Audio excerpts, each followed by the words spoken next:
Universal diet किसी की भी नहीं होती है। डाइट हमेशा डिपेंड करती है बॉडी टाइप के ऊपर। वात, पित्त, कफ बॉडी टाइप आखिर है क्या? वात मीन्स जिसको गैस्ट्रिक रहती है, ब्लोटिंग ज़्यादा रहती है, कॉन्स्टिपेशन की टेंडेंसी हो सकती है। पित्त में जिनको एसिडिटी रहती है, जलन रहती है, तो उनको गुस्सा जल्दी आएगा। फिर ऐसे ही आगे कफ का आ जाता है, कोलेस्ट्रॉल भी बढ़ सकता है, वेट भी बढ़ सकता है, डायबिटीज भी हो सकती है।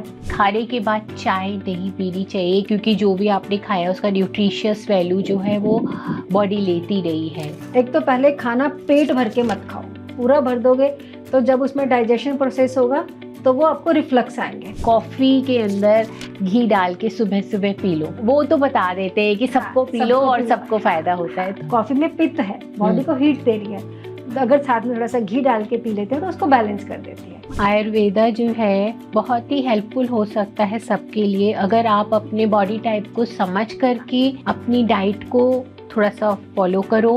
वो आपकी फिजिकल, मेंटल दोनों तरीके की हेल्थ को हेल्प करेगा।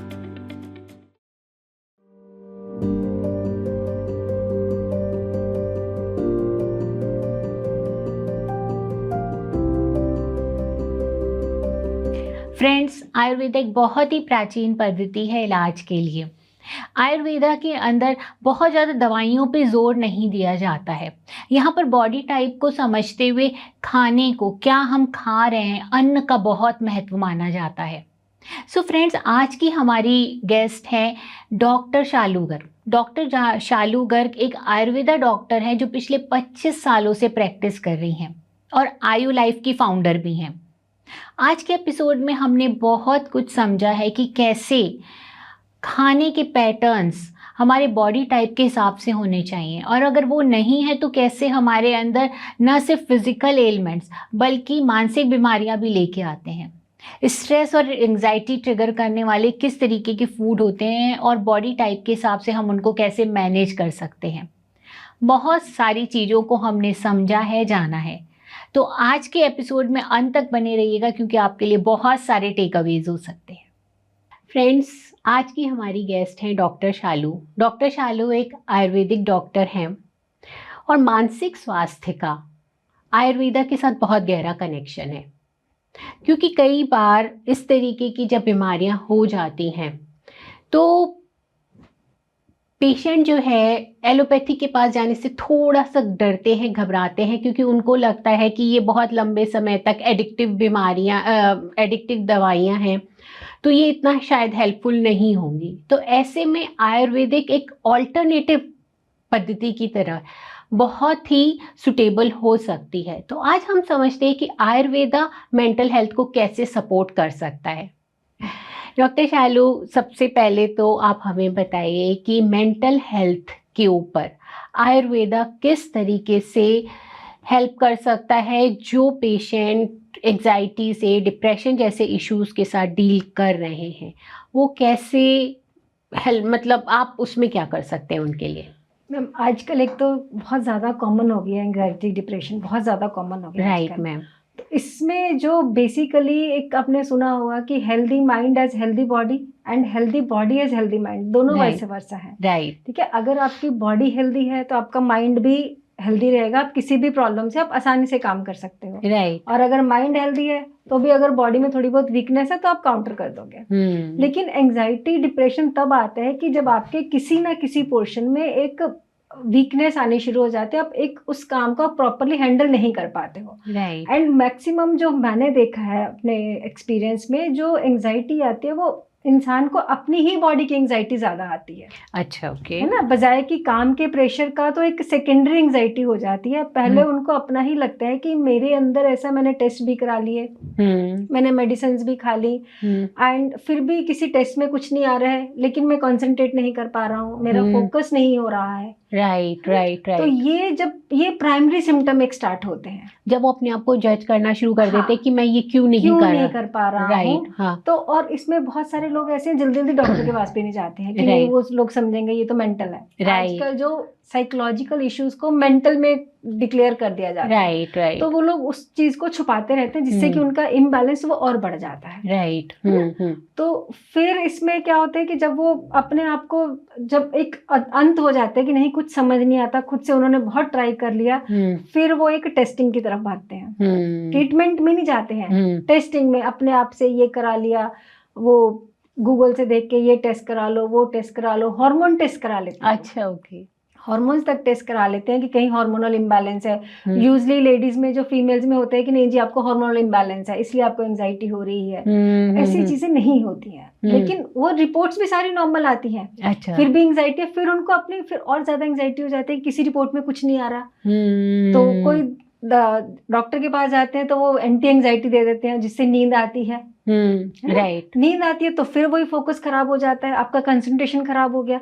That's so true. That's तो so true. वो फिर एक एंजाइटी ओवर एंजाइटी स्टार्ट हो जाती है। एंजाइटी की एंजाइटी स्टार्ट हो जाती है। राइट। इसमें फिर जब वो सब जगह से देखते हैं कि कुछ नहीं हो रहा है, देन एक साइड चलो एक आयुर्वेद भी ट्राई कर लेते हैं। आई नो, है ना, ट्राई कर लेते हैं। तो इसलिए मेरे पास जो आते हैं मुझे किसी को कोई टेस्ट कराने की जरूरत नहीं पड़ती क्योंकि ऑलरेडी उनके पहले ही बहुत सारे टेस्ट हो चुके हैं। राइट। एंड जब वो आयुर्वेद में आते हैं तब उनका ये होता है कि मैडम दवाइयाँ मत दो, बहुत सारी दवाइयाँ खाली हैं, कोई सोल्यूशन कैसा होगा कि और आके वो बताते हैं कि कुछ हो पाएगा या नहीं हो पाएगा। Right, okay. At that stage लोग आते हैं कि कुछ होगा कि नहीं होगा, क्योंकि फैमिली भी पूरी डिस्टर्ब होगी, वर्क तो खत्म हो ही गया। राइट ना, तो फिर उसमें हम लोग उनका इम्बैलेंस देखते हैं कि आपके बॉडी के अंदर इम्बैलेंसेस है, आपका वात पित्त कफ में कौन सा इम्बैलेंस आया है। ठीक है, उस दोष के अकॉर्डिंग आपकी एंजाइटी के सिम्टम डिफरेंट होते हैं। अच्छा, ओके। है ना, ऐसा नहीं है कि सबका स्टैंडर्ड है, आप पूछो कि एंजाइटी की मेडिसिन कौन सी, ऐसा कुछ नहीं होता। अच्छा। तो आयुर्वेद में आयुर्वेद के अंदर एंजाइटी की कोई कॉमन मेडिसिन नहीं है। आप अपने बॉडी टाइप के हिसाब से पहले आप अपना अंदर का इम्बैलेंस ठीक करो। राइट। ठीक है। अदरवाइज आप ऑनलाइन देखोगे लोग अश्वगंधा खा रहे हैं, ब्रह्मी खा रहे हैं, और बहुत सारे जो एंजाइटी के नाम से आजकल ओटीसी ड्रग्स बहुत सारी आ रही हैं, तो वो अननेसेसरी खाना शुरू कर देते हैं। वो भी कुछ टाइम तक किसी को लगता है कि थोड़ा सा ठीक हो रहा है, लेकिन उसके बाद फिर वो काम करना बंद कर देते, तो बोलते हैं आयुर्वेद भी काम नहीं कर रहा है। अब अपनी बॉडी टाइप के अगेंस्ट कुछ भी खाओगे, ठीक है, तो वो प्रॉब्लम करेगा ही करेगा। तो इन जनरल अगर हम बोले कि चलो किसी के पास कोई अपनी बॉडी टाइप को नहीं जज कर सकते हैं, ठीक है, तो उसमें जो कॉमनली यूज होती है कि पहले तो हमें अपनी बॉडी को बैलेंस कैसे करना है, एक जनरल कि हमें नहीं पता हमारी बॉडी टाइप कैसी है, अच्छी नींद आनी चाहिए। हाँ, ओके। ठीक है, रात को मोबाइल बिल्कुल यूज मत करो। That is the major factor of anxiety की जो एक हमारा नींद का टाइम पीरियड होता है ना, सपोज किसी का 11 है, किसी का 12 है, आप उस टाइम पे कुछ नेटफ्लिक्स या कुछ भी वो मोबाइल लगा के बैठ जाते हो, जो एक 10 मिनट का वो होता है ना, वो क्रॉस हो गया तो आपको नींद नहीं आएगी। ओके। ऐसा नहीं है कि चलो आधे घंटे बाद सो जाएंगे, ऐसा नहीं होता है। ठीक है, तो कोशिश करो रात में एक कुछ चैंटिंग म्यूजिक या कुछ जो माइंड को सूद करे, देखो मत उसको मोबाइल को। ओके, तो आप ये कह रहे हैं कि माइंड को हमें काम करना है। और दूसरी चीज, हॉरर फिल्में मत देखो। ओके, उसका इम्पैक्ट आपके ब्रेन में वो चलता रहता है। कुछ लाफिंग वीडियोस देखो। ठीक है, दिन भर में भी जब भी फ्री टाइम है, किसी को होता है कि नहीं हम बहुत ज्यादा एक्शन वीडियोस बहुत पसंद करते हैं या कुछ हॉरर पसंद करते हैं, उस तरह की चीजें आपके माइंड को हमेशा वो चलाती रहेंगी। और एंजाइटी के भी रीजंस होते हैं, कई लोग बोलते हैं कि नहीं हम अच्छा सोते हैं, फिर भी एंजाइटी होती है। अगर हम किसी को बोलते हैं कि नींद नहीं पूरी होती है, हाँ। नींद पूरी बोलते हैं हम 8 घंटे की नींद आ जाती है। अच्छा, ओके। ठीक है, 8 घंटे की नींद कैसे, रात को 2 बजे सोए, सुबह 10 बजे उठे, ये अगेंस्ट बॉडी क्लॉक हो गया, अगेंस्ट बॉडी नेचर हो गया, उसमें भी इम्बैलेंस आएगा। ऐसा नहीं है कि आप काम की वजह से 2 बजे से 10 बजे तक सो रहे हो। अच्छा, ओके। हैबिट की वजह से कि सुबह 12 बजे ऑफिस जाना है, रात को 8-9 बजे आए हैं, तो आके अपना टीवी देखा, वो जो भी काम करने बैठ गए, तो वो भी आपको इम्बैलेंस क्रिएट करेगा। ठीक है, अगर आपका कुछ भी ऐसा नहीं है तो आप टाइमली सो, टाइमली उठो। I got that. सबसे पहले तो हम ये समझते हैं कि वात पित्त कफ बॉडी टाइप आखिर है क्या? क्योंकि आपने बोला कि हमारा एंजाइटी, हमारा डिप्रेशन जो है बहुत कुछ इस बात पे डिपेंड करता है कि आपका क्या बॉडी टाइप है। और बॉडी टाइप के हिसाब से अलग अलग सिम्टम्स हो सकते हैं, बॉडी टाइप के हिसाब से अलग अलग उनके ट्रीटमेंट भी हो सकते हैं। इट इज नॉट दैट कि अगर आपको एंजाइटी है तो एक ही तरीके की दवाइयाँ या में यूनिवर्सल होता ही नहीं है। जो दिखाते हैं कि सुबह उठ के सब लोग ये खाना पीना शुरू कर दो या दिन भर में आप ये डाइट रखो, यूनिवर्सल डाइट किसी की भी नहीं होती है। डाइट हमेशा डिपेंड करती है बॉडी टाइप के ऊपर। ये नहीं है कि आपको ये चीज सूट करती है तो मैं भी वो खाऊं। मेरी बॉडी टाइप अगर डिफरेंट है तो वो मुझे नुकसान करेगी, चाहे हम उसको कितना ही हेल्दी बोल दें, वो मेरे लिए नुकसान करेगी। तो वात पित्त कफ है क्या? पहले तो ये वात मीन्स जिसको गैस्ट्रिक रहती है, अच्छा, ब्लोटिंग ज्यादा रहती है, अच्छा, ठीक है, और थोड़ा सा मे भी उनकी बॉडी हल्की फुल्की लीन भी हो सकती है। ये कोई मेजर नहीं है, मेनली जाता है उसमें कि उनका फोकस हिल जाता है। वात के जो लोग होते हैं ना वो जल्दी जल्दी डाइवर्ट होना शुरू कर देते हैं। अच्छा, ओके। जैसे वात को आप एयर ले लो, अच्छा, ठीक है, एयर को आप एक जगह रख नहीं सकते। उनका मन जिसको चंचल बोल देते हैं, वो लोग चंचल होते हैं। 10 मिनट यहाँ, फिर उनका नहीं ये कर लेते हैं, ये कर लेते हैं, है ना। और दूसरी चीज डाइजेस्टिव इश्यूज होंगे उनको, अच्छा, पेट फूलेगा, अच्छा, कॉन्स्टिपेशन की टेंडेंसी हो सकती है। अच्छा, कॉन्स्टिपेशन का मतलब ये नहीं होता कि आपके 2 दिन स्टूल मिस हो गया या 1 दिन ऑल्टरनेट डे स्टूल मिस हो गया, वो तो एक टिपिकल कॉन्स्टिपेशन में जाएगा ही जाएगा। ओके। इन जनरल कॉन्स्टिपेशन हम उसको भी बोल देते हैं जिसका स्टमक अच्छे से क्लीन नहीं होता है। ओके। अब कुछ लोग मेरे पास आते हैं, नहीं मैडम मैं तो दिन में 3-4 बार चले जाते हैं, दैट इज अगेन रॉन्ग। हाँ, क्यों जाना 4 बार? इट मीन्स आपका डाइजेस्टिव सिस्टम अच्छा नहीं है। तो वो थोड़ा सा कुछ खाया तो चले गए, नहीं हमारा तो बॉडी वो लेता ही नहीं, हम तो बहुत बार जाते हैं, ये भी गलत है। It's again A type of constipation. आपका मॉर्निंग में या 1 या 2 बार में स्टमक क्लीन अच्छे से हो जाना चाहिए, दिन में आपको जाने की जरूरत ही ना पड़े, सो दैट कि आपका डाइजेस्टिव सिस्टम बहुत अच्छा है, इंटेस्टाइन अच्छे से काम कर रही है। I got that. तो ये भी एक वात का रीजन हो जाता है। तो जितना और वात के लोगों में यूजली जो रहता है, सुबह उठते हैं तो उनको बॉडी थोड़ी सी स्टिफ लगती है, थोड़ा सा ऐसे ऐसे करके उठे, थोड़ा सा, फिर कुछ लोग बोलते हैं हम थोड़ा सा चल लेते हैं ना तो ठीक हो जाता है। Yes, this is a typical वात सिम्टम। ओके, कि बॉडी थोड़ी सी वार्म अप कर ली तो वो पूरा, फिर उनको कोई प्रॉब्लम नहीं आती है। Okay, okay. तो वात की बॉडी जो होती है, जिनको गैस के इश्यूज ज्यादा रहते हैं, वो होती है ना। और शरीर जैसे थोड़ा फूला हुआ महसूस फूला भी हो सकता है और लीन भी हो सकता है। लीन भी हो सकता है और फूला भी हो सकता है, पर अंदर ही अंदर ब्लोटिंग होती रहता होगा। दिन भर में तो ठीक रहता है, शाम को आते हैं तो ऐसे लगता है कि जैसे पता नहीं कितना ही खा लिया। पेट एकदम से निकल जाता है शाम तक आते आते। दे आर टिपिकली इनटू वात टेंडेंसी। अच्छा, ओके। इन लोगों को किस तरीके की इश्यूज, अगर एंजाइटी या मानसिक ऐसा होता हो तो किस तरीके के ज्यादा होते हैं लोगों को? इनको चिड़चिड़ापन ज्यादा आता है। अच्छा, ओके। इन लोगों को चिड़चिड़ापन ज्यादा आता है। और इनकी जो डाइट में है, इनको एक तो ठंडे खाने, जूसेस, ये अवॉइड करने चाहिए। सुबह खाली पेट फल नहीं खाना चाहिए। अच्छा, है ना। इनकी जो डाइट होनी चाहिए, कोशिश करो वार्म वाली डाइट। वार्म पोटेंसी वाली बात नहीं कर रही हूँ कि जैसे अदरक उबाल के पी लिए, वो तो एक सूट कर सकता है, लेकिन इन जनरल एक नॉर्मल मील लेने चाहिए, गर्म खाने वाले। अच्छा, सूप्स वाली डाइट ज्यादा लेनी चाहिए। अच्छा, ओके। सूखी डाइट नहीं लेनी है। सूखी डाइट जैसे पोहा हो गया, इस तरह की डाइट्स नहीं लेनी है। अच्छा। जिस चीज में थोड़ा सा पानी कम हो, तरी वाली सब्जी ना हो, वो चीजें कम लेनी है। अच्छा, ठीक है। लस्सी बिल्कुल नहीं पीनी है। उड़द राजमा छोले गैस बनाते हैं, वो नहीं खाने हैं। अच्छा, और लस्सी भी कम पीनी है इन लोगों को। इनको गैस बनाती जाएंगे, ब्लोटिंग और बढ़ाएंगे। Okay, okay. और जैसे नारियल पानी वगैरह है, ये वो ठंडे में आ जाते हैं, वो समटाइम्स ऑन एंड ऑफ चल सकता है, पर हमेशा नहीं। हमें डेली बेसिस पे नहीं। आजकल टेंडेंसी है कि रोज एक नारियल हमारा बंधा हुआ है, वात वाले लोग नहीं पी सकते उसको। उससे उनकी ब्लोटिंग भी आएगी और उनकी, और वो, हालांकि सब लोग बोलेंगे हम हेल्दी खाते हैं, है ना, इसको अनहेल्दी नहीं बोलेंगे। हाँ, सही बात है। बट अगर मैं वात वाली हूँ तो मेरे लिए ये अनहेल्दी है। और ये फिर कहीं ना कहीं मुझे बीमारियों की तरफ ले जाएगा, ब्लोटिंग बढ़ाएगा। जब आपको इम्बैलेंस रहेगा, सबसे पहले इम्बैलेंस में आपको बॉडी स्टिफनेस आएगी। राइट, ठीक है, कि बॉडी एकदम फ्री नहीं है। दूसरी चीज, बैक पेन स्टार्ट होना शुरू हो जाएगा। अच्छा, ओके। बैक पेन स्टार्ट होना शुरू हो जाएगा, फिर वो स्लोली बैक पेन को हम रिलेट कर देते हैं, आज ज्यादा काम कर लिया, आज ज्यादा बैठ लिए, तो उसको हम ये नहीं देखते कि क्यों आया, कि हमने ऐसा क्या खाया पिया जिससे आया। बैठ तो हम रोज ऑफिस में जाते हैं, रोज वही टाइम रहता है, चलो आधा घंटा ऊपर नीचे हो गया या ज्यादा ड्राइव कर ली तो हो गया। तो वो क्यों हुआ?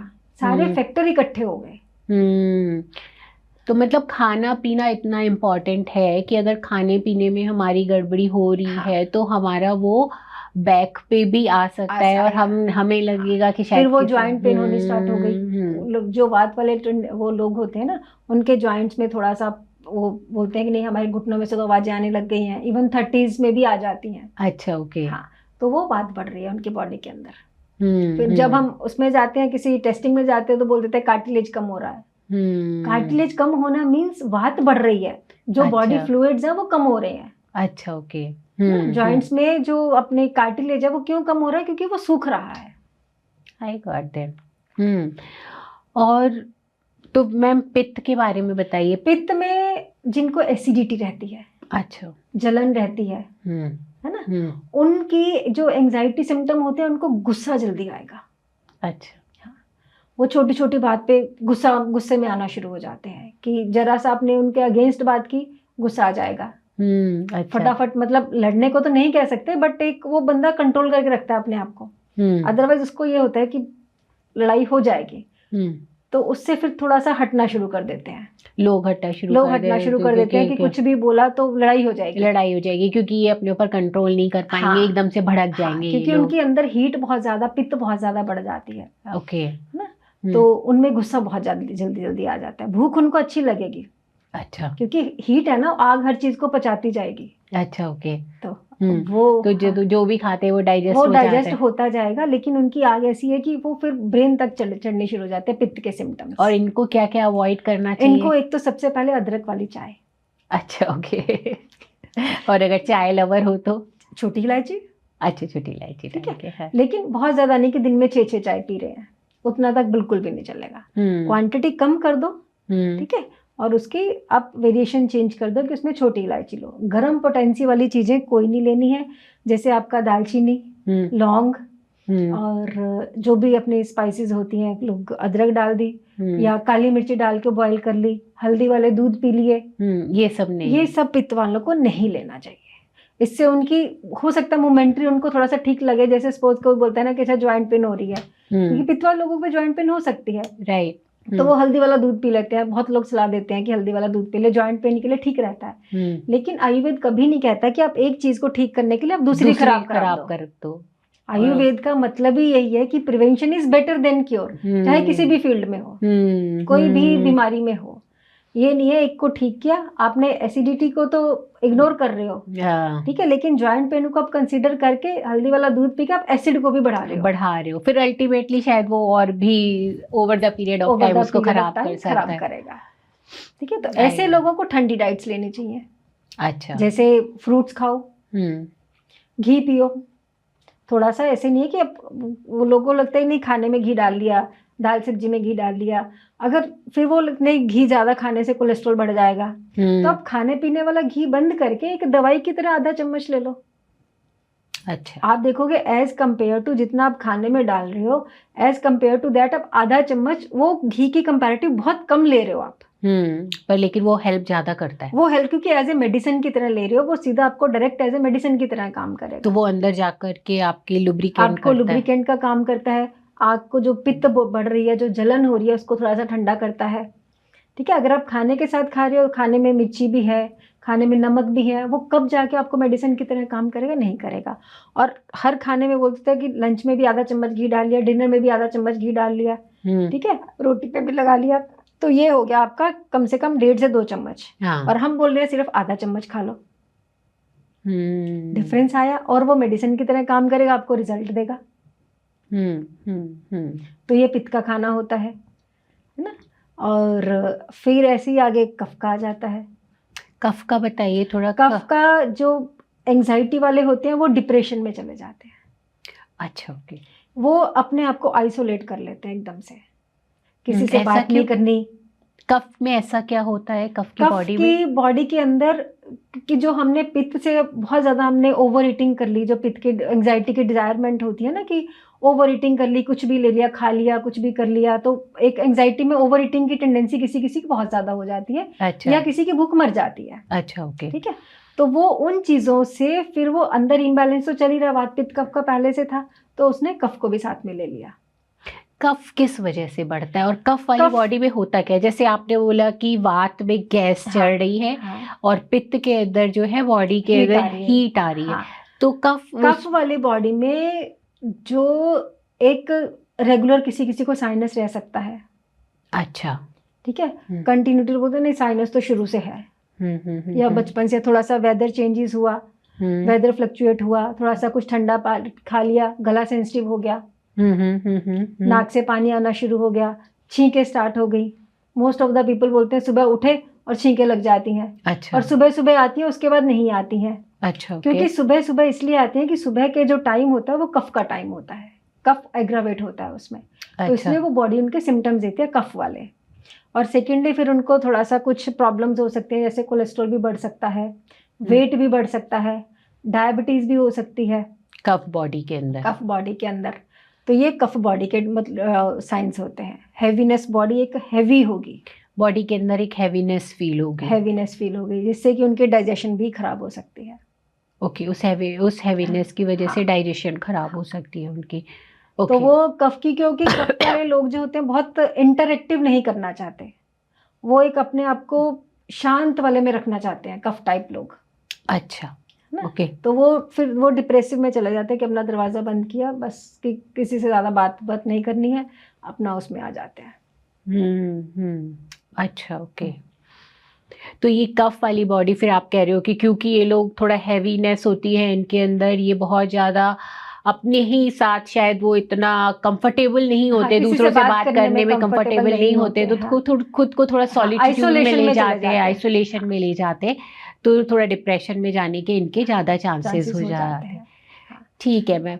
और इन लोगों को कौन सी डाइट सूट करती है? इन लोगों को ठंडा बिल्कुल नहीं लेना है। अच्छा, ठंडा बिल्कुल नहीं, क्योंकि आपने बोला उनको जुकाम की, साइनस की टेंडेंसी ज्यादा हो जाती है। जूसेस किसी भी तरह का नहीं लेना। अच्छा। बेवरेज किसी भी तरह के नहीं लेने हैं। अच्छा, ओके। इनको सूप्स डाइट दो मैक्सिमम। अच्छा, ओके। इजिली डाइजेस्टेबल डाइट देनी है, हैवी डाइट नहीं देनी है। अच्छा। तो इस तरह के खाने, इनको मीठा बिल्कुल नहीं देना है। अच्छा, ओके। ये जो मीठा है, आर्टिफिशियल मीठा है, स्वीट्स हो गई, चॉकलेट्स हो गई, तो ये कफ को एग्रावेट करती हैं। अच्छा। मीठा और ठंडा स्पेशली, मीठा और ठंडा जो भी होगा ये कफ बढ़ाते हैं, कफ बढ़ा देगा बॉडी को और ज्यादा हैवीनेस बॉडी को और ज्यादा। आपको क्रेविंग्स होंगी उस चीज की, क्योंकि आपका बॉडी टाइप बॉडी टाइप आपने वैसा बना लिया, आपको क्रेविंग्स होती है, लेकिन इन चीजों से थोड़ा परहेज करना है। तो इसमें हम इसको डाइवर्ट कर देते हैं कि आप मिठाइयाँ चॉकलेट्स ना खा के थोड़ा सा गुड़ खा लो। गुड़ कफ नहीं बढ़ाता। थोड़ा सा हनी खा लो। अच्छा, गुड़ कफ नहीं बढ़ाता है? गुड़ कफ कंपैरेटिव नहीं बढ़ाता, गुड़ अच्छा होता है कफ में खाना। आजकल एक और आती है शुगर जिसको खांड बोलते हैं, जो खांड अच्छी होती है, खांड ठंडी भी होती है। खांड वो किस चीज की होती है? वो एक बनती तो शुगर केन से है ना, वो प्रोसेस्ड नहीं होती। अच्छा, वो चीनी की तरह चीनी की तरह प्रोसेस्ड नहीं होती, वो नेचुरल शुगर होती है। तो वो गुड़ से कैसे डिफरेंट होती है वो? क्योंकि ये गुड़ तो है, वो आगे प्रोसेस करके उसकी वो गन्ने का जूस निकालते हैं, उसको फिर वो गर्म करके उसका गुड़ बनता है। अच्छा। इसलिए वो गुड़ जो है कफ में खाया जाता है। वो थोड़ा गर्म होता है। वो गर्म होता है क्योंकि वो पक के बनता है। अच्छा, ओके। ये इसका नेचुरल फॉर्म होता है। ये नेचुरल फॉर्म इसको आगे जैसे चीनी में तो सल्फर वल्फर डाल के उसकी प्रोसेसिंग करते हैं, ये प्रोसेस्ड नहीं होती है उतनी कम। तो इसलिए ये हेल्दियर ऑप्शन है और हीट भी क्रिएट नहीं करती है। अच्छा। गर्मियों में मैक्सिमम इसको, और ये स्ट्रेंथ भी करती है बॉडी को। अच्छा। नुकसान नहीं करती ना, स्ट्रेंथ देती है बॉडी को। अच्छा, तो मतलब शुगर के रिप्लेसमेंट में खांड इज अ गुड ऑप्शन। खांड इज वेरी गुड ऑप्शन। आप उसमें भी देखोगे जो हमारी मम्मियाँ, दादी, नानी टाइप्स हैं, तो वो जब वो लड्डू बनाते हैं तो खांड डालते हैं। अच्छा, ओके। चीनी क्यों नहीं डालते? क्योंकि खांड वो अपने सबके गुण ले लेती है। खांड अच्छी इजीली डाइजेस्टेबल हो जाती है, चीनी इजीली डाइजेस्ट नहीं होती है। चीनी इजीली डाइजेस्ट। आप चीनी का लड्डू बनाओ और खांड का लड्डू बनाओ, अपने आप डिफरेंस समझ में आ जाएगा। अच्छा, ओके। नेचर ने बहुत कुछ दिया है। हाँ, दैट्स सो ट्रू। बट हम लोग जो है प्रोसेस फूड के पीछे ज्यादा भागते हैं। Right. And it's so good. Ayurveda बहुत ज्यादा फोकस करता है डाइट के ऊपर, राइट? और बॉडी टाइप के हिसाब से, इट इज नॉट कि कोई जनरल डाइट है, नहीं, मतलब ऐसा कभी भी डाइटिशियन नहीं जैसे होता। जनरल नहीं। डाइट दे देते हैं जनरल वैसे डाइट किसी के लिए नहीं होती है। तो इसीलिए शायद कोई दूर से बैठ करके डाइटिशियन डाइट नहीं दे सकता, यहाँ पर एक बार मिलना, उनकी नर्व्स देखना, इट्स वेरी इंपॉर्टेंट। इट्स अगर वेरी आप इंपॉर्टेंट। अगर देखो सिर्फ फोकस ये नहीं होता कि हमें वेट कम करना है, Right. डाइटिशियन के बाद तो इसलिए तो जाते हैं ना, या हमें ये कि एंजाइटी होगी चलो एक बार डाइटिशियन से मिल लेते हैं, राइट न्यूट्रिशनिस्ट से मिल लेते हैं। राइट, आजकल बहुत सारे आजकल ये बहुत ज्यादा चल रहा है। तो बट उसमें पहले आप देखो आपकी बॉडी टाइप कौन सी है। अगर वो आपकी बॉडी के सिम्टम्स नहीं पूछ रहे हैं, आपको सीधा डाइट प्लान बता दिया, पहले हफ्ते ये खा लो, दूसरे हफ्ते ये खा लो, तीसरे हफ्ते ये खा लो, तो हो सकता है वो मोमेंट्री आपको अच्छा लगेगा, क्योंकि ऑब्वियसली जब आप कुछ थोड़ा सा डाइट में चेंजेस करोगे तो बॉडी को अच्छा लगता है, राइट, लेकिन लॉन्ग टर्म में हो सकता है वो आपको खराब कर सकता है। अच्छा ओके। और अगर आप बॉडी टाइप के हिसाब से लेते हैं तो बॉडी वो टाइप के आपको हिसाब से लोगे फिर तो आपको किसी डाइटिशियन की भी जरूरत नहीं है, किसी न्यूट्रिशनिस्ट की भी जरूरत नहीं है, किसी डॉक्टर की जरूरत नहीं है। जब और आप अपनी बॉडी के हम पहले डॉक्टर होते हैं, राइट, हमें पता चलता है, हमें अपनी बॉडी बताती है कि ये सिम्टम हो रहा है, ठीक है, उस सिम्टम को हम उसी टाइम उसको क्योर कर दें, बजाय कि नहीं कोई बात नहीं, आज बैक पेन आ गया कोई बात नहीं, आज हमने ये खा लिया, थोड़ा सा इंडाइजेशन हो रहा है, कुछ भी डाइजिन या कुछ भी वो ले लिया, ठीक हो गया। उसको आप उसको निकालने का मौका तो दो ना बॉडी को, बॉडी अपने बहुत अच्छे से हील करती है। ठीक है, आज हमें इंडाइजेशन हो रही है तो नेक्स्ट डे आप थोड़ा सा फास्टिंग टाइप कर लो, राइट, कुछ हैवी मील मत खाओ, तो अपने बॉडी डाइजेस्ट कर देगी। इसमें बॉडी टाइप का कुछ है ही नहीं है कि आपकी बॉडी टाइप कौन सी ये है। तो शायद सबके लिए गाइडलाइंस है, सबके लिए गाइडनेस है कि आप अगर रात को कुछ हैवी खा लिया है या कुछ ऐसा खा लिया है जो बाहर आपने जंक फूड खा लिया है, तो आप कोशिश करके नेक्स्ट मील स्किप करो या गर्म पानी पी लो, तो भी आपको डाइजेस्ट कर देगा। अगर सपोज आज रात को आपने हैवी मील खाया है तो आप 1 घंटे बाद थोड़ा सा गर्म पानी ले लो। अच्छा, तो जो खाया पिया है वो गर्म पानी उसको डाइजेस्ट करने में हेल्प करेगा। आपको नेक्स्ट डे आप अगेन बैक टू नॉर्मल हो जाओगे। एक टैबलेट आती है अविपत्तिकर, है ना, तो मैं आजकल क्या करती हूँ, खाना जैसे कभी बाहर का खा के आई है, थोड़ा हैवी लग रहा है, तो रात को गर्म पानी के साथ वो लेके सो जाती हूँ, तो आई थिंक वो मुझे हेल्प करती है नेक्स्ट दिन क्लीन करने में। देखो इसमें फिर आपकी 2 चीजें आ गई कि आपको सिस्टम को क्लीन करना है या आपकी बॉडी को बैलेंस करना है। अच्छा, ओके। क्लीनिंग के बहुत सारे टाइप्स हैं, ठीक है, अविपत्तिकर हर किसी के लिए नहीं होता। ओके, बेस्ट है त्रिफला। त्रिफला हर बॉडी टाइप में सूट करता है। अच्छा, ओके। है ना, अविपत्तिकर जो है जिनको थोड़ा सा पित्त की टेंडेंसी होती है ना, उनके लिए ज्यादा अच्छा है। अच्छा, ओके। हाँ, तो त्रिफला त्रिदोष नाशक है, ठीक है, तो वो आप वो हर एक सबसे माइल्ड है। अच्छा, बजाय कि आप सीधा आप नित्यम पे जाते हैं। बहुत लोग मैंने देखा नित्यम पेट साफ हो गया। पेट साफ करने का पर्पस ऐसा स्पेशली नहीं होता। जो नित्यम पेट सफा आता है वो नहीं, आप कह रहे हो सबके लिए नहीं अच्छा। अगर आपने वंस अ वाइल ले लिया, महीने में एक आधी बार ले सकते हो, लेकिन रेगुलर बोलो उससे अच्छे से पेट साफ हो जाता है, वो फिर प्रॉब्लम क्रिएट करना शुरू हो जाता है। एक बेसिक सबसे पहले में त्रिफला या इसबगोल से स्टार्ट करना चाहिए, एकदम से हमें ऐसे नहीं जाना चाहिए। I got that. और दूसरी चीज, आपको इन जनरल डाइजेशन बढ़ानी है, नेवल ऑयल स्टार्ट करो। नेवल ऑयल, हाँ, वो हर कोई बंदा लगा सकता है, हर टाइप का, क्योंकि इंटेस्टाइन है, इंटेस्टाइन में इंडाइजेशन चाहे वो वात की वजह से हो रही है, चाहे वो पित्त की वजह से हो रही है, चाहे वो कफ की वजह से हो रही है, इंटेस्टाइन को स्ट्रेंथन बनाना है। 4-5 ड्रॉप्स नाभि में डालो। और कौन सा ऑयल लगाना चाहिए वैसे? कोई सा भी, आप सरसों का भी लगा सकते हो, कोकोनट भी लगा सकते हो, बादाम तेल भी अच्छा है। अच्छा, ओके, रेगुलर लगा लेना, रेगुलर लगा सकते हो।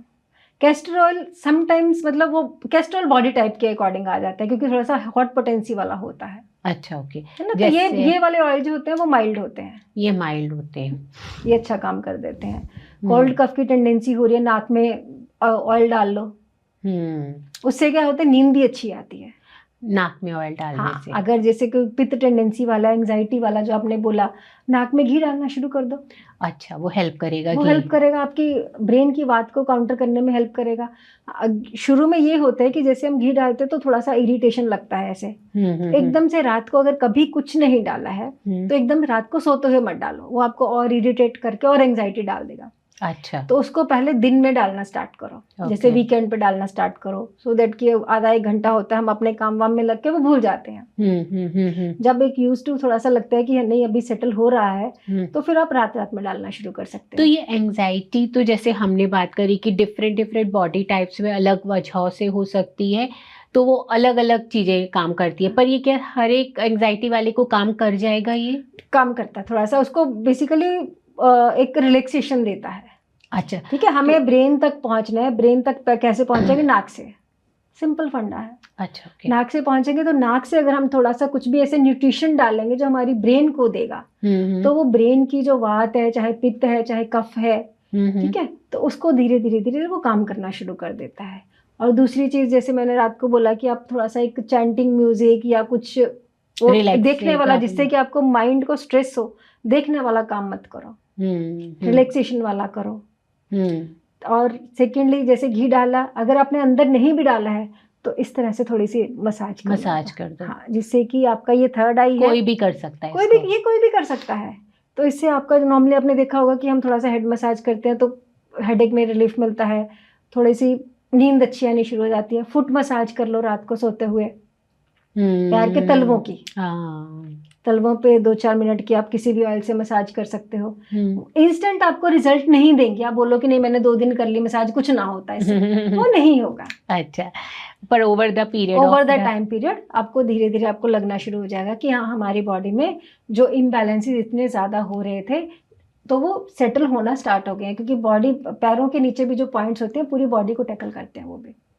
ओके शालू मैम, ये डिफरेंट बॉडी टाइप हमारे अलग अलग क्यों होते हैं और ये इम्बैलेंसेस क्यों हो जाते हैं? मतलब डिफरेंट बॉडी टाइप जो होते हैं वो तो प्रेगनेंसी से ही बेबी में आती है। अच्छा, मेरा कौन सा बॉडी टाइप होगा? हाँ, वो ड्यूरिंग प्रेगनेंसी आती है कि वो बॉडी टाइप कौन सा काल में, वो जो फर्टिलाइजेशन हुआ वो, और उस टाइम पे क्या खाया।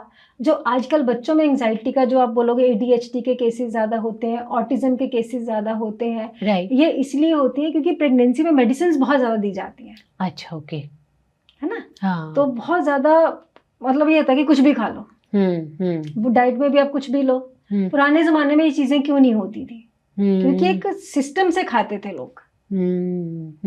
तो वो इम्बैलेंस हम शुरू से ही क्रिएट करना शुरू कर देते हैं बच्चों में। सही बात है, आजकल तो जंक फूड भी इतना हो गया है, नई लड़कियां ध्यान देती है, खा लेती है, उनको नहीं। हाँ। अभी पहले तो शायद घी और घर का खाना ही होता था, पहले बाहर करता था। हाँ, है ना? तो ये चीजें बहुत मैटर करती हैं प्रेगनेंसी में। तभी हमारे जो आयुर्वेद में वो गर्भधारण संस्कार कराते हैं। गर्भधारण संस्कार मतलब कि जैसे वो अपने महाभारत में अभिमन्यु को देखा कि वो उसके वो मतलब सिर्फ सुनने से इतना इंटेलिजेंट हो गए। तो इसी तरह गर्भधारण संस्कार में वो जो मदर को उस तरह के हम लोग वो एक संस्कार कर्म कराते हैं जिससे कि बच्चा एक कामनेस में आता है। ठीक है, उसकी एक जो मेंटेलिटी होती है, जो बुद्धि होती है, वो अच्छी डेवलपमेंट में जाती है। ओके, नहीं तो वो जैसा अन्न वैसा मन। That's so true। और आयुर्वेद इसको बहुत डीपली मानता है। हाँ, और आई थिंक ये बहुत सच भी है। हाँ, कि जैसा प्रेगनेंसी के दौरान ही बच्चे का बिहेवियर बन जाता है। तभी होता है कि प्रेगनेंसी के दौरान आप अच्छी चीजें देखो, अच्छी किताबें पढ़ो, है ना? बहुत इम्पैक्ट वो बच्चे को देंगी। अगर आप उसी के दौरान आप तड़क भड़क वाले वो देख रहे हो, एक्शंस देख रहे हो, हॉरर देख रहे हो, तो बच्चे का माइंड भी वैसे ही बनेगा। फिर वो स्लोली हम बोलते हैं, कुछ बच्चे होते हैं ना, नहीं बहुत ये मतलब क्या बोलते हैं, कंट्रोल में नहीं आता है, बहुत जल्दी गुस्सा कर जाता है। तो वो शुरू से इसमें जब बच्चों का वो होता है, वो हमें पेरेंट्स को ही वैसा करना पड़ता है। सही बात है। तो आप ये कह रहे हो कि प्रेगनेंसी में ही ये डिसाइड हो जाता है कि बच्चा वात वाला होगा या कौन सी बॉडी उसकी होगी आयुर्वेद के हिसाब से जो टाइप तो होगा। इसीलिए बाद में उनको वैसी ही बॉडी टाइप का रखना पड़ता है। उनकी चाहे वात वाली बॉडी है, चाहे किसी लोगों को लगता है बहुत गर्मी लगती है, ठीक है, अब उनकी पित्त बॉडी टाइप है। किसी को ठंड ज्यादा लगती है, उनकी कफ बॉडी टाइप है।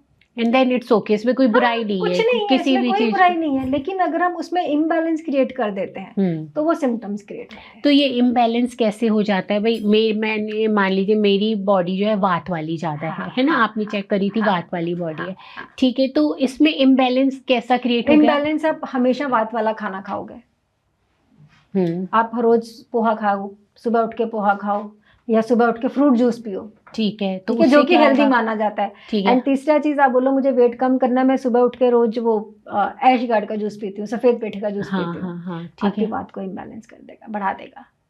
मेरे वात जो पहले ही बढ़ा था उसको हाँ, और आपकी ज्यादा, क्योंकि वात टेंडेंसी है, हाँ, आपने ऊपर से उसको और वैसा वाला खाना देके उसको इम्बैलेंस कर दिया, वो और बढ़ता चला वो गया। बढ़ेगा, आपको सिम्टम्स क्रिएट होंगे। तो अच्छा। इसलिए आपकी वात बॉडी टाइप, आप इस तरह की चीजें मत खाओ। और भी हम्म, सारी चीजें बहुत सारी नेचर ने दी है ना, आपको वेट कम करना है, आप सूप्स ले लो, आपका वेट कम आएगा। थोड़ा सा बादाम तेल पी लो, आपको ब्लोटिंग कम होगी, वेट कम होगा, मोशंस अच्छे से साफ होंगे। मतलब अगर आपकी बात है तो आप कोशिश करके वो कम खा के दूसरी चीजों से बैलेंस करके दूसरी चीजों हाँ, को तो ले आपकी आओ वो अपने बात अंदर, कभी भी डिस्टर्ब नहीं करेगी डिस्टर्ब आपको, नहीं करेगा आपका। है ना। पित्त बॉडी टाइप है तो आप गर्म चीजें मत खाओ, क्योंकि ऑलरेडी ऑलरेडी आपके अंदर हीट है। हाँ। ना, एक दूसरी चीज होती है, एक एज फैक्टर के अकॉर्डिंग दोष चेंज होते हैं। अच्छा, ओके। ठीक है, जैसे बच्चों में है, बच्चों में कफ इम्बैलेंस ज्यादा होता है क्योंकि उनकी कफ का मतलब है ग्रो करना। अच्छा, कफ हमको ग्रो करने में हेल्प करता है। जॉइंट्स में जो लुब्रिकेट कार्टिलेज होता है वो कफ है, जिससे कि जॉइंट की मोबिलिटी अच्छी रहती है। अच्छा, तो बच्चों में इसलिए मैक्सिमम वो होते हैं कि उनको कोल्ड कफ की जल्दी जल्दी प्रॉब्लम्स आती हैं, है ना। तो एक तो वो बच्चों की वैसी कफा टेंडेंसी, ऊपर से हम उनको चिप्स दे दिए, कोल्ड ड्रिंक पिलाते हैं, बर्थडे आइसक्रीम्स खा ली, चॉकलेट्स खा हमें लिए। लगता है बच्चे, इनको तो सब पच जाता है। हाँ, बच्चे भी ये माइंड में रखते हैं कि हमारी तो एज है खाने पीने की। हाँ, तो वो जो बच्चे कफ टेंडेंसी वाले हैं, बाय नेचर उनके अंदर कफा है। एक जो बच्चे कफ टेंडेंसी वाले हैं उनको ये फूड नुकसान करेगा। अच्छा। जो बच्चों का कफा बॉडी टाइप नहीं है उनको ये फूड नुकसान नहीं करेगा। अच्छा। अब बोलोगे नहीं मेरे बच्चे सब कुछ खाते हैं, कुछ ना होता, क्योंकि मेरे बच्चे कफा बॉडी टाइप वाले नहीं है। नहीं है। ठीक है, आपके बच्चे कफ बॉडी वाले हैं, आपने उनको वैसा ही खाना दे दिया जो मेरे बच्चे खा रहे हैं, तो वो प्रॉब्लम उनको लगातार हर महीने में उनको कोल्ड कफ रहना शुरू हो जाएगा। तो ये प्रॉब्लम आएंगी। तो थोड़ा सा ऑयली खाना और इस तरीके का हैवी जंक फूड वगैरह दो अवॉइड बच्चों को, करना लेकिन पड़ेगा। कम दो, एक लिमिट में दो, कि हर रोज नहीं खाना है। ऐसे नहीं है कि चल जा फ्रूटी पी ले, चल जा ये ले ले, वो भी पी रहा है तो तू भी पी ले, ऐसा कभी भी नहीं करना चाहिए। हम तो खुद ही अपने बच्चों को बीमार करते हैं। दूसरी चीज, कोई आजकल आप बच्चे घी देखते ही नाक मौल लेते हैं। हाँ, घी से थोड़ा है ना, बच्चे ना तो कोई मसाज कराना चाहता है, सर पे जरा सा तेल लग जाए तो परेशान हो जाते हैं। लेकिन ये सब चीजें करनी चाहिए। इसमें पेरेंट्स को ही बच्चों को बीमारियों से बचाना है। डाइट ही हमें बीमार करती है और डाइट से ही हम इम्प्रूव हो सकते हैं। राइट। दवाइयाँ हमें हेल्प करती हैं। अब जो बीमारियां हैं, किसी को बीपी हो गया, शुगर हो गई, या आप एंजाइटी वाली ही बोल सकते हो, ये आपके अदरवाइज वो बोलते थे कि नहीं ये लाइफ लॉन्ग चलेंगे, थायराइड है लाइफ लॉन्ग चलेंगे।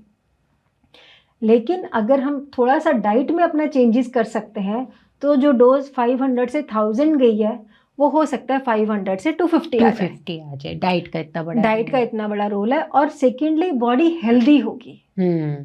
दवाई तो ठीक है चल रही है, हम भी नहीं कहेंगे कि दवाई अब बंद करके आयुर्वेद में आ जाओ, ऐसा नहीं होता है। दूसरी चीज, अगर आप एलोपैथिक दवाइयाँ चल रही हैं, किसी भी प्रॉब्लम के लिए चल रही हैं, उसके साथ में भी हम आयुर्वेद कर सकते हैं। ऐसा नहीं है कि पहले हम एलोपैथिक करके आते हैं फिर उसके बाद आयुर्वेद में आएंगे। सही बात है, वो तो वो आयुर्वेद फर्क नहीं करेगा, क्योंकि जब आपको इंस्टेंट थेरेपीज फर्क नहीं कर पा रही हैं तो फिर ये लोग तो बोलते हैं नहीं आयुर्वेद बहुत स्लो होता है। भाई इतने सालों से एलोपैथिक की है ना, उसने तो ट्रीटमेंट नहीं किया, आयुर्वेद स्लो कहाँ से हो गया।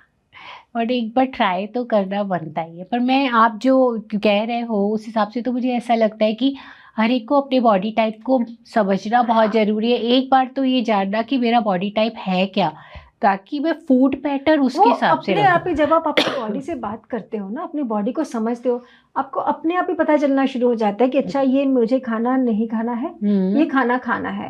और दूसरी चीज, ऐसा नहीं होता कि आपको जो प्रिकॉशंस होती है वो हमेशा के लिए होती है। राइट। कि आपको ये डाइट में से बिल्कुल निकाल दो, ऐसा कभी भी नहीं, हम लोग कभी भी सजेस्ट नहीं करते कि आप डाइट में से निकाल दो। पोहा खाते हो तो जो आप रोज खाते हो, रोज ना खा के आप हफ्ते में 1 दिन खा लो, 2 दिन खा लो। खाया है तो साथ में कुछ चाय कॉफी ले लो, ऊपर से लस्सी मत पियो, लिमिटेड कर दो चीजों को। हाँ, ऊपर से पोहे के बाद में आप लस्सी मत पियो या जूस मत पियो, आप गरम कॉफी ले लो, चाय ले लो, तो वो आपको उतना इम्पेक्ट नहीं करेगा। आएगा।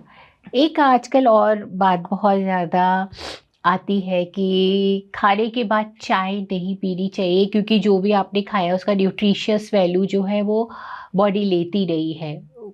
तो मतलब जैसे आयरन है, कैल्शियम है, ये सब सारा आपकी बॉडी को नहीं मिलेगा अगर आपने चाय पी ली। तो इसमें कितना सच है? नहीं, ये बिल्कुल ही गलत है कि खाने के तुरंत बाद चाय पी लो।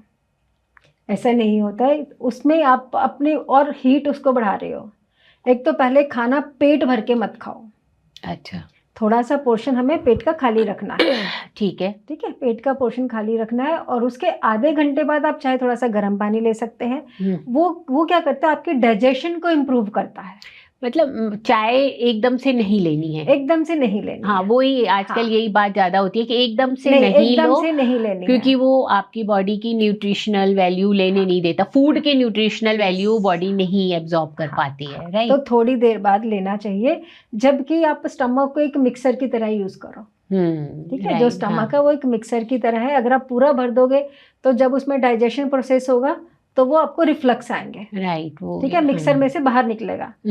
और अगर आप उसको थोड़ा सा खाली रखोगे तो वो अच्छे से उसकी चर्निंग करेगा, अच्छा, तो फूड अच्छे थोड़ा से सा डाइजेशन करेगा। और 80%। फिर हम अगर थोड़ा सा सूखा खाना खाया है तो उसमें हम थोड़ा सा पानी डाल देते हैं। अगर कुछ अच्छा। ड्राई चीजें पीस रहे हैं, हम बोलते हैं पीसी नहीं जा रही, थोड़ा सा पानी डाल देते हैं। तो same is with the stomach, अच्छा, कि ओके। हमने खाना खा लिया है।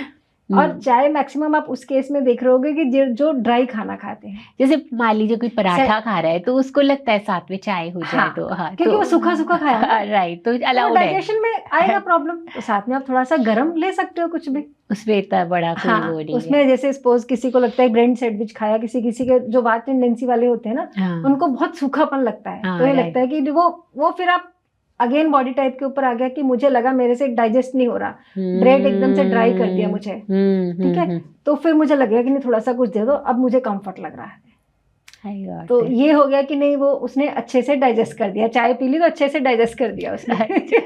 ठीक है मैम, मेनोपॉजल के समय बहुत सारे परिवर्तन आते हैं जो मेंटल इश्यूज भी लेके आते हैं। कई विमेन को जो है एंजाइटीज़ के इशू हो जाते हैं, बॉडी में तो होते ही हैं, जैसे बहुत अलग अलग तरीके के पेन्स होना, दर्द होना, राइट, वो तो होता ही है। पर इसके साथ साथ मेंटली भी हम लोग थोड़ा डिप्रेशन की तरफ कुछ लेडीज जाने लगती है। तो उस समय भी क्या हमारा बॉडी का ये सिस्टम बिगड़ता है, कफ, पित्त और वात वाला? उसमें जो मेनोपॉज वाले सिम्टम्स होते हैं, फीमेल में तो यूजली बोल देते हैं हार्मोनल इम्बैलेंस है, राइट, जो हम शुरू से एक ब्रेन वॉश की तरह चलते आ रहे हैं। राइट, ठीक है, वो इसलिए होते हैं कि बाय नेचर जो है, जब पीरियड स्टॉप हो जाते हैं, मेनोपॉज सिस्टम स्टार्ट हो जाता है, तो बॉडी के अंदर वात बढ़ती है। अच्छा। मतलब अगर हम ग्रंथों के अकॉर्डिंग बात करें तो हम बोलते हैं ना कि खुद वो एक्सेप्ट भी कर लेते हैं, एज हो गई है, 50 साल के हो गए, एज हो गई है। राइट, हाँ, एज ऐसा नहीं होता है, मतलब आप एक ओल्ड एज की तरफ जा रहे हैं, स्टेप इन किया है हमने उसमें।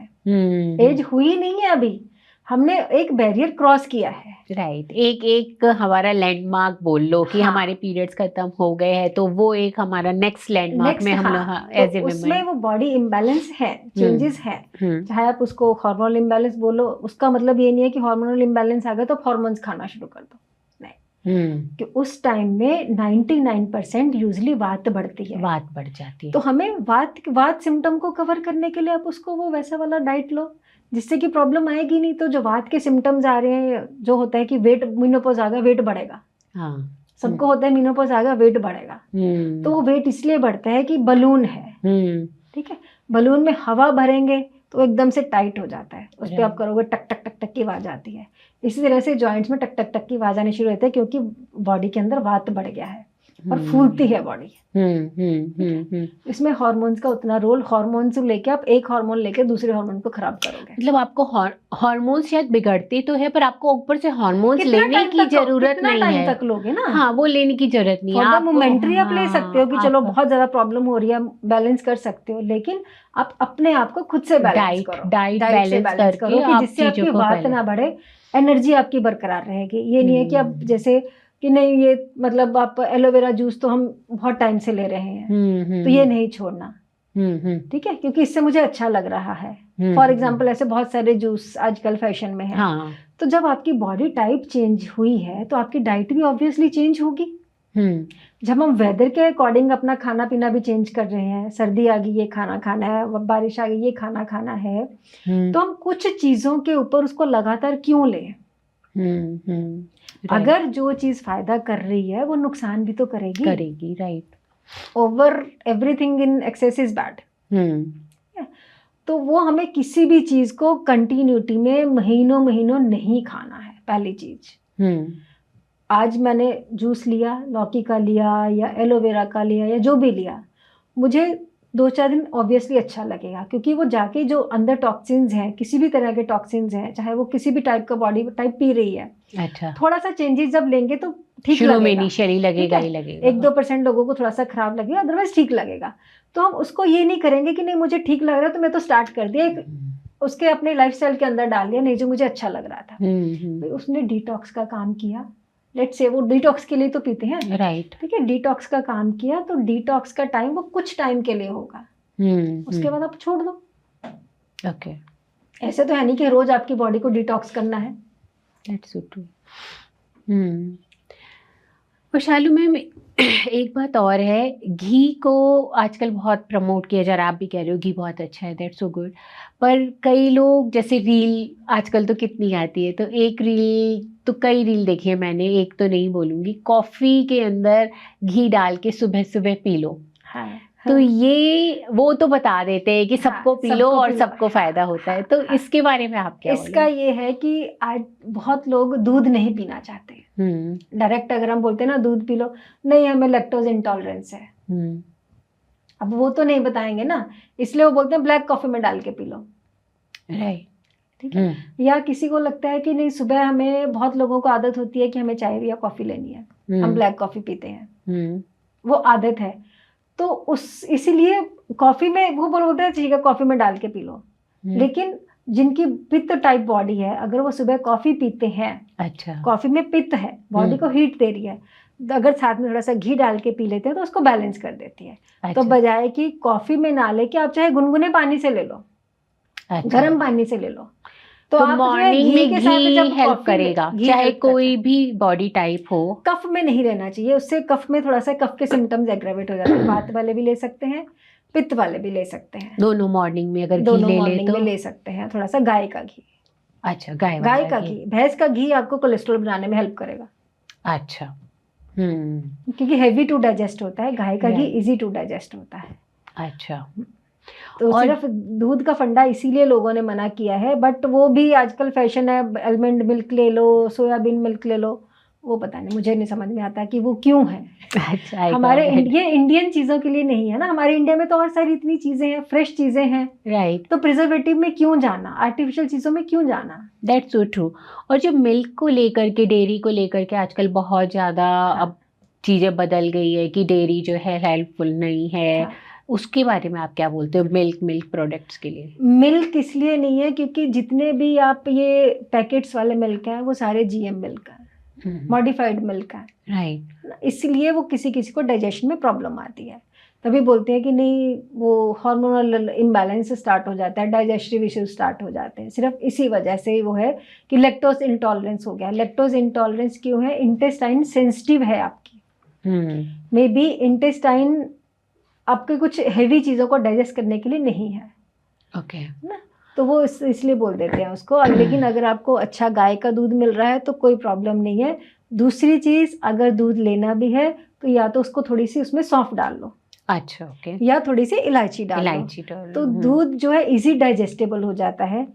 तीसरी चीज़, एकदम से रात को सोते हुए दूध मत पियो कि गिलास रखा और सो गए, तो भी आपको दूध जल्दी डाइजेस्ट नहीं होगा।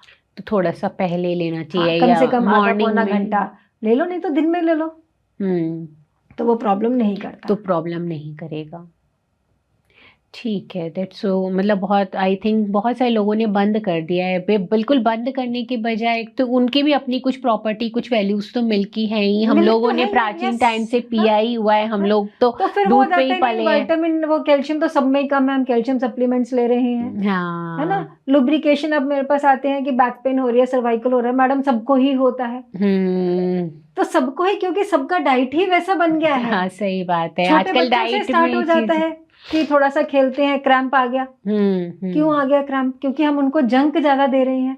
घी की मसाज हमने शुरू से ना तो उनको घी खिलाया ना ऑयल की मसाज करते हैं, सीधा उठाया पेन किलर दे दी, सही सीधा बात है। हम जो फोकस जाता है वो सीधा दवाइयों की तरफ फोकस जाता है, बॉडी को और कमजोर करता है, जाता ही नहीं है, क्योंकि वो हमारे माइंडसेट ही ऐसे हो गए हैं फियर फैक्टर की वजह से। और अगर आते हैं मैडम ऐसा तो नहीं, इसको हम MRI करा लें, वो इतना फियर फैक्टर, अच्छा इसमें कुछ ग्रोथ तो नहीं हो गई है, इसका कुछ टीयर तो नहीं हो गया, सीधी बात ऐसी होती है कि मसल टीयर हो गया है, लिगामेंट टीयर हो गया है। I got that. छोटी मोटी चीजों तो मतलब वो माइंड में ही नहीं आती है, तो सीधे बड़ी चीजें ही आती है। कि अब मैं बोलते भाई हल्का सा पेन आया है, हल्के ऑयल से मसाज करके हॉट टॉवल कर दो, फिर बैंडेज कर दो, सेटल हो जाएगा। और हो भी जाते हैं वो सीधे। नहीं तो एमआरआई में मैडम कुछ नहीं आया, पेन फिर भी नहीं जा रहा। I got that. वो ट्रॉमा ही क्रिएट करके आ जाते हैं, वो ट्रॉमा एंजाइटी में आ जाता है, एंजाइटी में कि कुछ नहीं निकला, फिर भी प्रॉब्लम में है, दवाइयां भी खा ली, टेस्ट भी करा लिए, पैसे भी गए, इलाज भी ना हुआ। सो इन शॉर्ट मैम, आयुर्वेदा जो है बहुत ही हेल्पफुल हो सकता है सबके लिए, अगर आप अपने बॉडी टाइप को समझ करके अपनी डाइट को थोड़ा सा फॉलो करो, वो आपकी फिजिकल मेंटल दोनों तरीके की हेल्थ को हेल्प करेगा, राइट। और आयुर्वेदा में जो दवाइयाँ हैं मैम, खासकर शंखपुष्पी, अश्वगंधा और ब्राह्मी, काफ़ी फेमस दवाइयाँ हैं, पहले भी आपने बताया था। इनको लेकर के लोग जो है बहुत ही ईजिली अवेलेबल हैं, काउंटर ऑन द काउंटर, कभी भी आप जाओ ले आओ। तो थोड़ा सा आप पढ़ लेते हो कि किस चीज़ के लिए मुझे ये हो रहा है, तो ठीक है ये दवाई मेरे लिए अच्छी है, तो लोग ले लेते हैं। तो ये कितना हेल्पफुल है मैम इन लोगों के लिए? ये तो थोड़ा टाइम आपको अच्छा लगता है, तो हमने खाया अश्वगंधा खा लिया जी, थोड़ा टाइम अच्छा लगता है, लेकिन जिनको वो फिर क्या होता है, अश्वगंधा जो बॉडी हीट करना शुरू कर देता है। अच्छा, तो ये भी बॉडी टाइप के ब्रह्मी यूजली सबको सूट कर जाती है। ओके, है ना, ब्रह्मी सबको सूट कर जाती है। अश्वगंधा जिनको थोड़ा सा पित्त की टेंडेंसी है, हीट की टेंडेंसी है, उनको अश्वगंधा अवॉइड करनी चाहिए, उनको नहीं लेनी चाहिए। हाँ, उनको यहाँ पे तो थोड़ा सा स्ट्रेस बस्टर कर देगी, लेकिन बॉडी में हीट बढ़ा देगी। या फिर उनको अश्वगंधा लेनी है तो दूध के साथ ले लो। तो इसका मतलब है मेडिकेशन भी, आयुर्वेदिक मेडिकेशन कहने को सेफ है, पर फिर भी हमेशा सलाह लेके लेनी चाहिए। ऐसा आपको मैं बिल्कुल भी नहीं बोलूंगी कि आयुर्वेदिक मेडिसिन के साइड इफेक्ट नहीं आते। लोग बोलते हैं आयुर्वेदिक के साइड इफेक्ट नहीं आते, मैं कहती हूँ ये गलत है। अगर आयुर्वेदिक मेडिसिन आपको ठीक कर रही है, तो अगर आप ओवर लोगे तो खराब भी करेंगी, राइट। और अगर किसी भी दवाई को क्यों खाना इतना टाइम तक, अगर हम सिर्फ उसको as a over the counter की नहीं अच्छी है खा लो, क्यों खाना। अगर आप मल्टीविटामिन भी सपोज खा रहे हो, तो मल्टीविटामिन भी तो आपको एक लेवल तक आपकी रिकवरी कर दी, राइट। उसके बाद अगर आप ओवर करोगे तो डिपोजिशन ही तो होगा। That's so true. तो वो हमेशा किसी भी एक चीज को ही नहीं है कि इसका कभी साइड इफेक्ट नहीं होता, ऐसा कभी नहीं होता। जो भी चीज आप ओवर करोगे, चाहे आप खाने में कर रहे हो, चाहे आप मेडिसिन में कर रहे हो, चाहे किसी भी चीज में जो ओवर आएगा वो प्रॉब्लम क्रिएट करेगा। ये समझना चाहिए सबको कि चाहे वो आयुर्वेदिक है, चाहे वो कोई भी पैथी का है, किसी भी चीज को अपने आप से बहुत लंबे टाइम तक नहीं लेना चाहिए। That's so true. आप घर की चीजें आप कर सकते हो आराम से, कोई प्रॉब्लम नहीं है, आप लंबे टाइम तक कर सकते हो।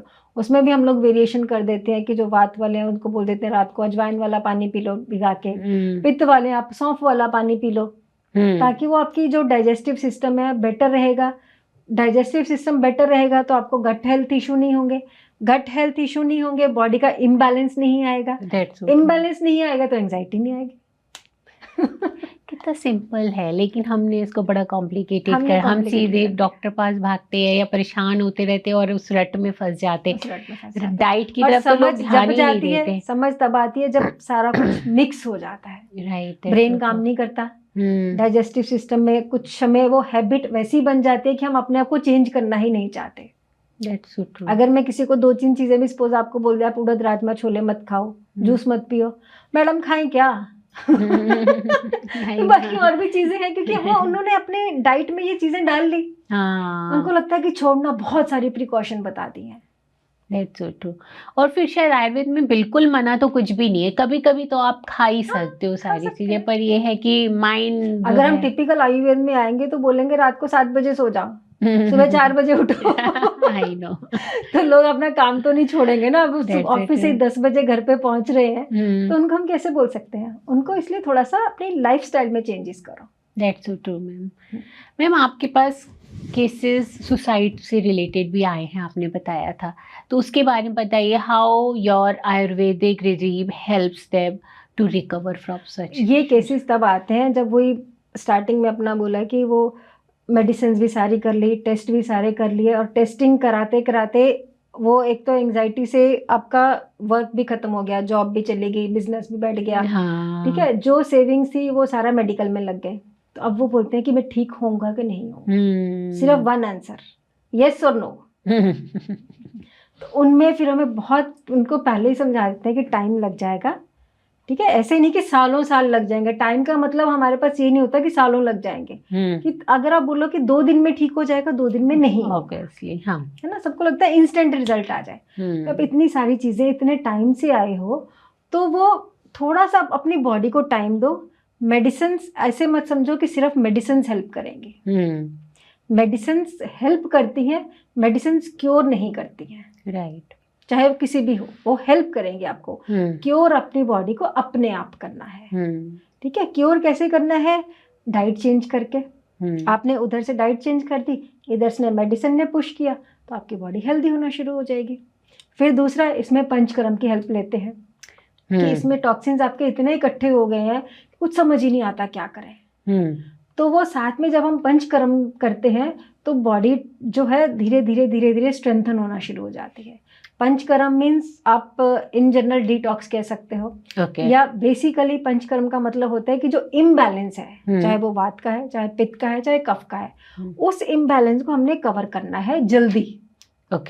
जल्दी ना, तो वो उसमें काम करता है। अदरवाइज तो पंचकर्मा में क्या क्या करते हैं? पंचकर्मा में 5 टाइप्स होते हैं। Panchakarma means 5 types of karmas. अच्छा। ठीक है, वॉमिटिंग है, वमन है, विरेचन लूज मोशन है, बस्ती है, अच्छा, नस्या है, और फिर ब्लड लेटिंग रक्त मोक्षण है। अच्छा। लेकिन ऐसा नहीं है कि पंचकर्म हम सबको करते हैं। बॉडी टाइप के अकॉर्डिंग कौन सा हमें पंचकर्म करना है। अच्छा, ओके। कौन से कफ वाली बॉडी है तो उसमें हम वमन कराएंगे। अच्छा, कि वमन कफ यहीं से निकल जाए। ठीक है, कुछ इंटेस्टाइनल प्रॉब्लम है तो उसमें हम बस्ती कराएंगे। ऐसा पंचकर्म कभी भी सबके लिए सारे नहीं होता कि वमन भी कर दिया, बस्ती भी कर दी, विरेचन भी कर दिया, सब कुछ एक हफ्ते में कर दिया। वो गलत है। जो भी कर रहे हैं वो गलत है। वो जस्ट एक करने के लिए कि नहीं हमने पंचकर्म कर दिया आपका। अब अवेयरनेस क्रिएट करो उसमें कि आपकी बॉडी को ये चीजों की जरूरत है, आपको 5 कर्म करने की जरूरत नहीं है। और ये कर्म करने के बाद जो भी रिक्वायर्ड है वो करने के बाद जो है बॉडी अंदर से बैलेंस होती चली जाती है, बैलेंस होती चली जाएगी। आपको विद इन मतलब कपल ऑफ डेज में इम्पैक्ट नजर आना शुरू हो जाता है। ओके। हाँ, और सेकेंडली जब भी आजकल डिटॉक्स का बहुत फैशन चला हुआ है, 16 आवर्स फास्टिंग का, इंटरमिटेंट फास्टिंग का, या कुछ भी ऐसे, तो उसके बाद जब हम फास्टिंग के बाद कुछ भी अगर खाते हैं तो हमेशा लाइट से स्टार्ट करना चाहिए। कोशिश करो थोड़ा सा लुब्रिकेशन से, कि हमने इतना टाइम खाया है तो वो बॉडी ने जो अपने अंदर डिपॉजिट था खाना उसको निकाल दिया। तो उसके बाद अगर हम सीधा डायरेक्ट फिर हम वही हैवी खाने से स्टार्ट करेंगे, वो हम हमेशा ऐसे ही करते रहेंगे। अच्छा, ओके। लोग बोलते हैं नहीं 2-2 साल से इंटरमिटेंट कर रहे हैं, क्यों करना 2-2 साल से? करो, कुछ टाइम के लिए करो, बॉडी डिटॉक्स हो गई है, छोड़ दो उसको, अपने नॉर्मल रूटीन में आ जाओ, डाइट का ध्यान रखो। तो मैंने ऐसे भी केसेस देखे हैं जो इंटरमिटेंट फास्टिंग कर रहे थे, उसके बाद उनकी बॉडी का इतना इम्बैलेंस क्रिएट हो गया कि वो इंस्टेंटली हॉस्पिटल में पहुंच जाते हैं। अच्छा, ओके। शुरू में अच्छा लगता है कि नहीं इंटरमिटेंट फास्टिंग है, बहुत अच्छा है, लेकिन खाते 2 बार है और 2 बार में ऐसे खाते हैं कि जो भी मिल जाए। हाँ, पता है 2 बार खाना है। I know. उसको तो क्रेविंग को तो खत्म नहीं करना है ना। तो लेकिन खाना इस टाइम पे है तो सारा उसी टाइम पे खा लेंगे, तो ऑब्वियसली वो ज़्यादा प्रॉब्लम क्रिएट करता है। तो इस तरीके की फैट डाइटिंग तो बहुत चल रही है मैम। मतलब कोई भी अपनी बॉडी टाइप समझ करके तो कोई खाने की सोच नहीं रहा है। सब एक फॉर्मूला अपना लेते हैं खाने का कि ये खा लो, इस टाइम पे खा लो, जैसे इजी टू यूज, कॉफ़ी में घी डाल के पी लिया। वो तो आपने कहा खैर अच्छा ही होता है, पर फिर भी बहुत सारी चीज़ें ऐसी चल रही है जो आप ये कर लो एक फॉर्मूले की तरह। मतलब अब आप पेट की आग को अंगीठी की आग की तरह समझो। जो पेट की आग होती है ना, जठराग्नि जिसको बोलते हैं, जो डाइजेशन का काम करती है, उसको आप एक चूल्हे की तरह या अंगीठी की तरह ले लो कि हमने एक ही बार में सारी लकड़ी डाल दी, अगले 16 घंटे तक चलती रहेगी। यही मतलब हुआ ना हमारा। हाँ। लेकिन जितना हम उसमें लकड़ी डाल देंगे, आग तो जलेगी नहीं, वो धुआं धुआं करेगी। या तो इतनी आग कर देगी कि ऊपर जो रखा जल जाएगा, ठीक है, या जलेगी नहीं, एक आधी जली धुआं धुआं क्रिएट करती रहेगी। ऐसे वो है कि हमने इतना उसको फिल कर दिया कि वो गैस बनाना शुरू कर देगा। अगर हम उसमें 1-1, 2-2 लकड़ी खत्म हो गई, फिर 2 लकड़ी डाल दी, तो आपका खाना भी बहुत अच्छा पकेगा और उसके न्यूट्रिशन भी सारे वैसे ही रहेंगे। ठीक, और कभी वीकनेस भी नहीं आएगी। किसी डॉक्टर की जरूरत नहीं पड़ेगी, किसी की जरूरत नहीं पड़ेगी। अगर हम छोटा छोटा खाना मतलब अपने उसके खाते रहें कि नहीं, थोड़ा सा खा लिया, टाइम टू टाइम खाते रहे और अपने बॉडी टाइप को ध्यान में हाँ, रखते हुए खाते रहे, कुछ भी नहीं खाए। मतलब अगर मेरा खाया कोई बात नहीं, अगले दिन बैलेंस कर दो। हाँ, अगले दिन बैलेंस कर लो। मतलब थोड़ा सा कॉन्शियस रहना भी जरूरी है। और हमें पता होना चाहिए कि मेरा बॉडी टाइप क्या है। सोशल मीडिया पे नहीं जाना कि आपने ऐसे किया तो मैं भी ऐसे करूं, वैसे नहीं करना है। That's so true ma'am. So ma'am, हमने समझा कि कैसे आयुर्वेदा को कितना हेल्पफुल हो सकता है हमारे मेंटल बीमारियों में भी, हमारे बॉडी को बैलेंस करने के लिए। Ma'am, at the end of the session आप क्या हमारे व्यूअर्स को बताना चाहोगे जो उनके लिए बहुत ही हेल्पफुल हो सकता है?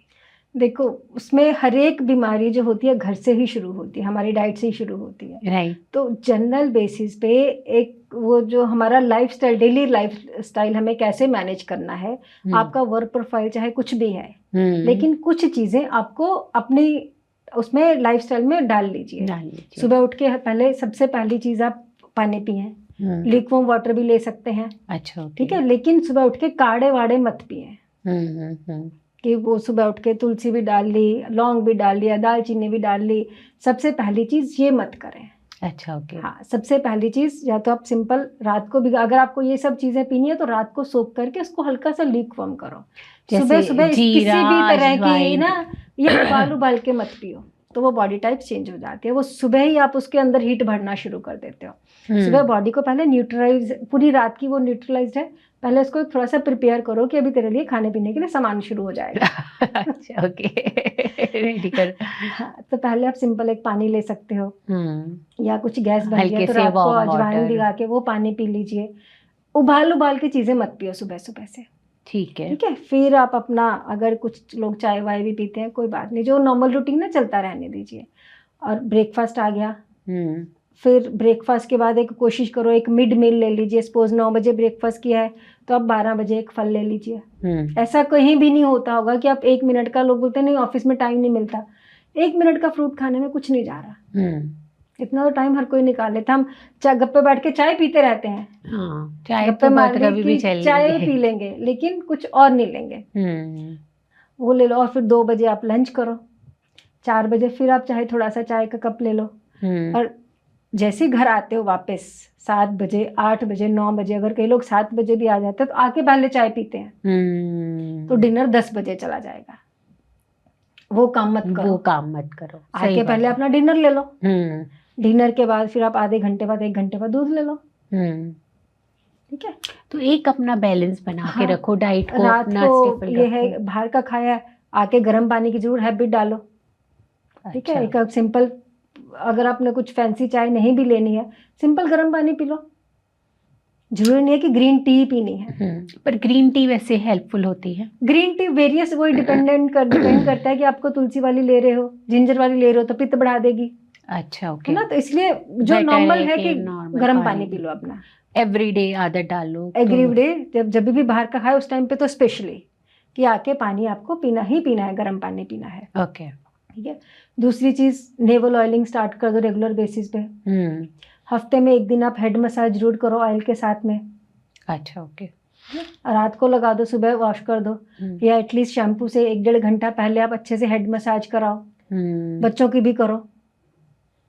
थोड़ा सा घी की आदत डालो, बच्चों को भी घी की आदत डालो कि नहीं खाना है ये, बजाय कि वो फैंसी चीजें हम लेते रहें। डिफरेंट शैम्पू ट्राई कर लिए, कंडीशनर ट्राई कर लिए, तो एक हफ्ते और 10-15 दिन में एक बार दही का पैक लगाओ सिर पे।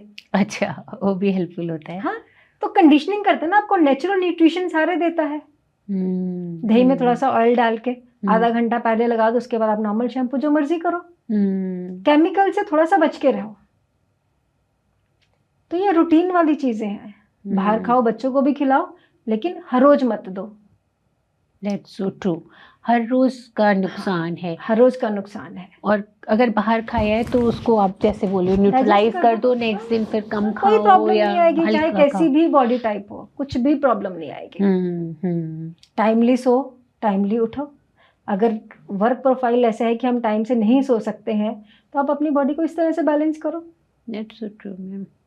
है ना। इम्बैलेंस क्रिएट होने ही मत दो बॉडी के अंदर। इम्बैलेंस एक बार आना शुरू हो गया है तो वो आगे जाके ओवर द टाइम पीरियड बीमारियां करेगा ही करेगा। और जैसा आपने बोला कि इनिशियली तो वो रिपोर्ट्स में आता भी नहीं है, हाँ। तो आपको पता भी नहीं चलेगा, धीरे धीरे वो बॉडी के अंदर बढ़ता चला जाता है हमारे। और मसाजेज में लोग क्या करते हैं, मसाज करा ली तुरंत से शावर ले लिया, तो वो चीज़ें अवॉइड करनी चाहिए कि जब हम मसाज करते हैं तो आधे पौने घंटे की 1 घंटे की मसाज रहती है, उसमें आपकी सर्कुलेशन कितना बढ़ता है, कितने फास्ट सर्कुलेशन हो जाता है, राइट। तो उसको नॉर्मलाइज होने के लिए थोड़ा सा टाइम दो। ऐसा तो है नहीं कि एक काम पूरा होगा, ये मसाज करा के नहा धो के निकल गए, राइट। वो अवॉइड करना चाहिए इन चीज़ों को। घर पे भी अगर हम मसाज करते हैं तो थोड़ा टाइम उसको छोड़ दीजिए, बॉडी को नॉर्मलाइज होने जो ऑयल लगाया या कुछ भी लगाया वो बॉडी एब्जॉर्ब करेगी, एब्जॉर्ब कर ले उसके बाद, फिर उसके बाद आप शावर करो। तो ये छोटी छोटी चीज़ें ना बहुत, अगर आपका लाइफस्टाइल बहुत ज़्यादा हेक्टिक है, बहुत ट्रैवलिंग रहती है, तो हफ्ते में या महीने में 2 दिन आप एक जनरलाइज बॉडी मसाज करा लो, तो जनरल बॉडी मसाज भी एक आपको डिटॉक्स कर देती है। और बॉडी मसाज करते हुए भी आप वो मत करो कि एकदम से चिलिंग एनवायरनमेंट होना चाहिए, वो उससे आपको नुकसान होता है। अच्छा, अगर गर्मी है तो एसी वगैरह नहीं एसी चलाओ, बट गर्मी में ऐसा भी नहीं कि स्वेटिंग हो रही है, बट ऐसा भी नहीं कि हाँ बहुत बढ़ा दो जी उसके बाद बॉडी मसाज करेंगे, एकदम चिलिंग होना चाहिए। अच्छा, तो नॉर्मल, हाँ नॉर्मल एक जो होता है ना टेम्परेचर वैसा वाला कि इम्पैक्ट आए आपकी बॉडी को, मे बी मोमेंटरी ना आए, है ना, बट लॉन्ग टर्म तक वो इम्पैक्ट रहे। राइट। चलिए, थैंक यू मैम। शालू बहुत सारी बातें करी। आई होप मेरे व्यूअर्स इस पॉडकास्ट से बहुत सारे टेक अवेज लेके जाएंगे। ये बहुत लंबा टॉपिक है तो बट मैंने कोशिश की कि हम सबको अच्छे से समझा पाए। अगर कुछ भी फिर भी आपको क्वेरीज कुछ लगती हैं, व्यूअर्स की कुछ भी क्वेरीज होती हैं, तो let me know any time. बिल्कुल, थैंक यू मैम। आज की अगर हमारी ये कन्वर्सेशन आपको पसंद आई है फ्रेंड्स, तो मेरे चैनल को सब्सक्राइब जरूर करिएगा, क्योंकि आपका सब्सक्राइब करना हमें मोटिवेट करता है इसी तरीके का और कंटेंट बनाने के लिए। फ्रेंड्स, मेंटल हेल्थ की अवेयरनेस होना बहुत ज़रूरी है। ऐसे में मेरे चैनल को ज़्यादा से ज़्यादा शेयर करिए अपने परिवार वालों के साथ, अपने फ्रेंड्स के साथ, बिकॉज यू नेवर नो, किसी के लिए भी ये हेल्पफुल हो सकता है।